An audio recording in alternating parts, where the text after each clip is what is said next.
Hey guys, what's happening? Welcome back to the Leadership Stack channel where we talk about all things leadership, entrepreneurship, and management. It's your boy Sean C, and I hope you've been well. Today we have something very interesting, a topic that has been brought to my attention by the Leadership Stack team, and that is how to weed out toxic people when hiring.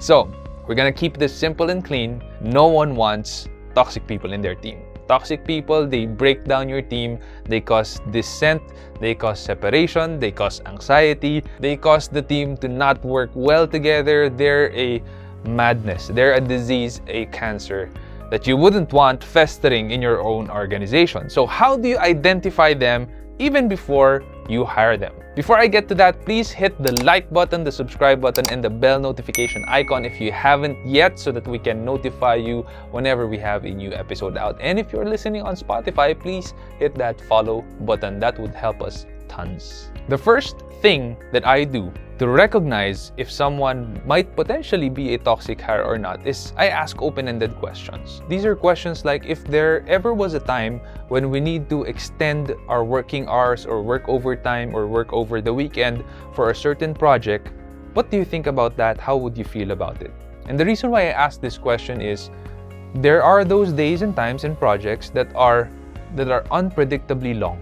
It would drag out and it would require all hands on deck. And if a team player is there to win, if you're playing to win, you will do whatever it takes. And what we're looking for are those people who put a platinum premium on work-life balance. And they will say, hell no, that's a big no for me because I am getting paid for a 9-to-5 job and I'm only willing to work that far. And if I need to do overtime or work over the weekends, that's a big no-no for me. I'm looking out for that answer because chances are, if those people are asked to work beyond working hours or maybe prolong over the weekend, they might spread misinformation, gossip, bad and negative things about the management or clients, and maybe some team members as well. And those are really the kinds of toxic people that you wouldn't want in the team. So watch out for those people who put a high premium on work-life balance. The second question I ask is, hypothetically, if I hire you today and you get fired a year from now, what would be the reason why?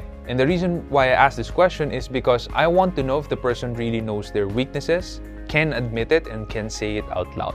And what I'm looking for are honest answers such as, I do procrastinate, sometimes I get angry, I have a bad tongue, I lash out at people when I'm not having a good day, I have problems at home that affect my emotions.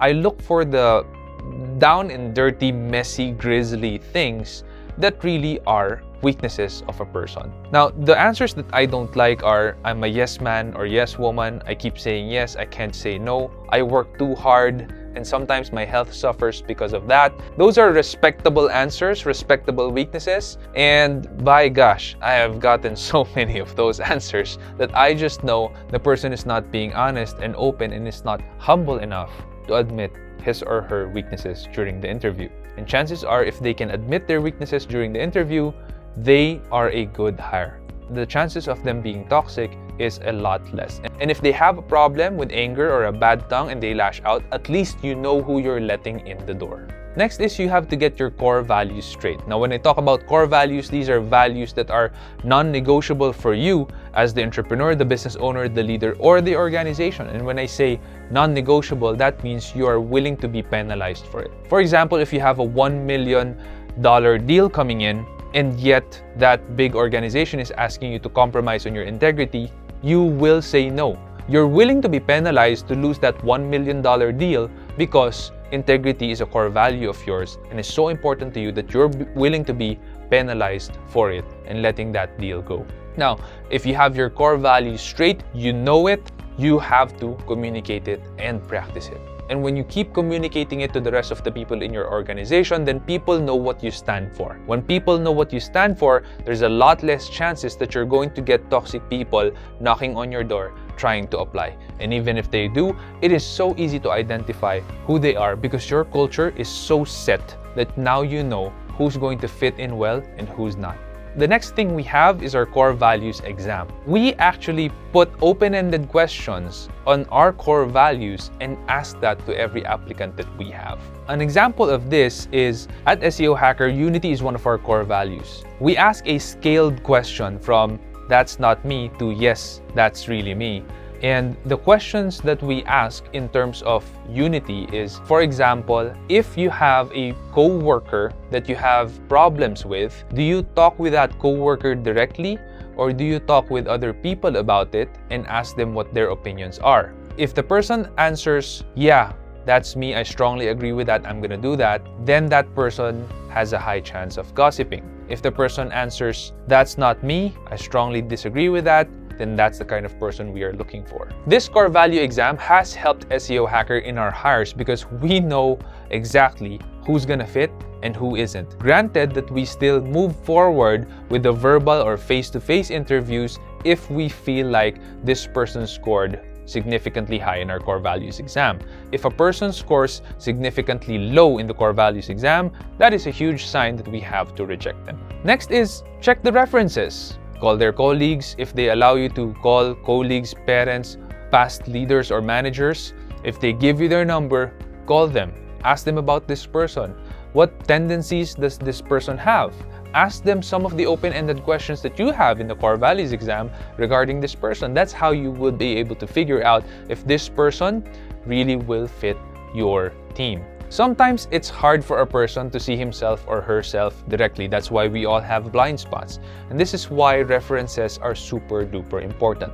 You ask these open-ended questions, perhaps about your core values, to those references so that they will give you a third-party opinion and perspective about the person applying. Next, in SEO Hacker, we look for specific attributes that we consider non-toxic and essential, such as humble, hungry, and smart. Now, I have a whole episode about this where I talk about humble, hungry, and smart, and that is something that Patrick Lencioni, an author and a thought leader, has come up with. I'm not the original author of Humble, Hungry, and Smart. You might want to check out his books regarding this, but this is something that is super important in SEO Hacker. And I'm going to brush through quickly what humble, hungry, and smart is. When we say humble, these are people who can accept correction. These are people who can admit to their weaknesses and mistakes. These are people who realize that the world does not revolve around them and they're not a superstar or a super player who can carry it all on his or her own. When I say hungry, these are people with drive and ambition. These are not people who were born rich and just want to be there and stay there, being rich and being comfortable. These are people who are open to being uncomfortable, open to being pushed, open to being stretched, perhaps to the point of exhaustion sometimes. But these are the people that we are really looking for, humble and hungry. And when we say smart, we don't mean book smart or school smart. We mean people smart. We mean that they can communicate with people and make sure they are understood by the other person and make sure that they also understand the other person and where they are coming from when they need to communicate with other people in the team or other people outside our team. I remember a time when there was an applicant, and I'm not going to name this person, but what we realized throughout the hiring process, and this person did score pretty well in our core values exam, is when we talked with this person, there is not much humility there. This person is people smart. This person also has a good sense of drive, but not a lot of humility. And humility is one of the most important traits that we are looking for as a hire here in SEO Hacker in our organization.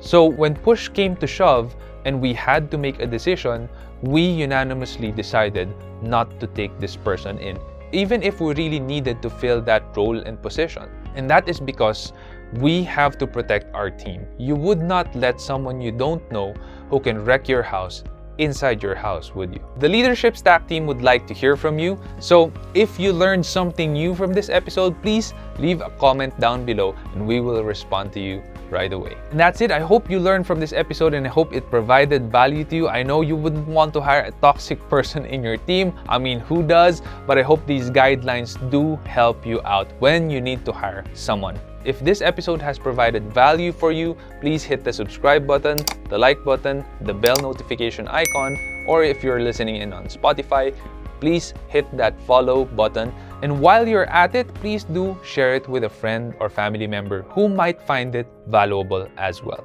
Take care, guys, and I will see you in the next episode.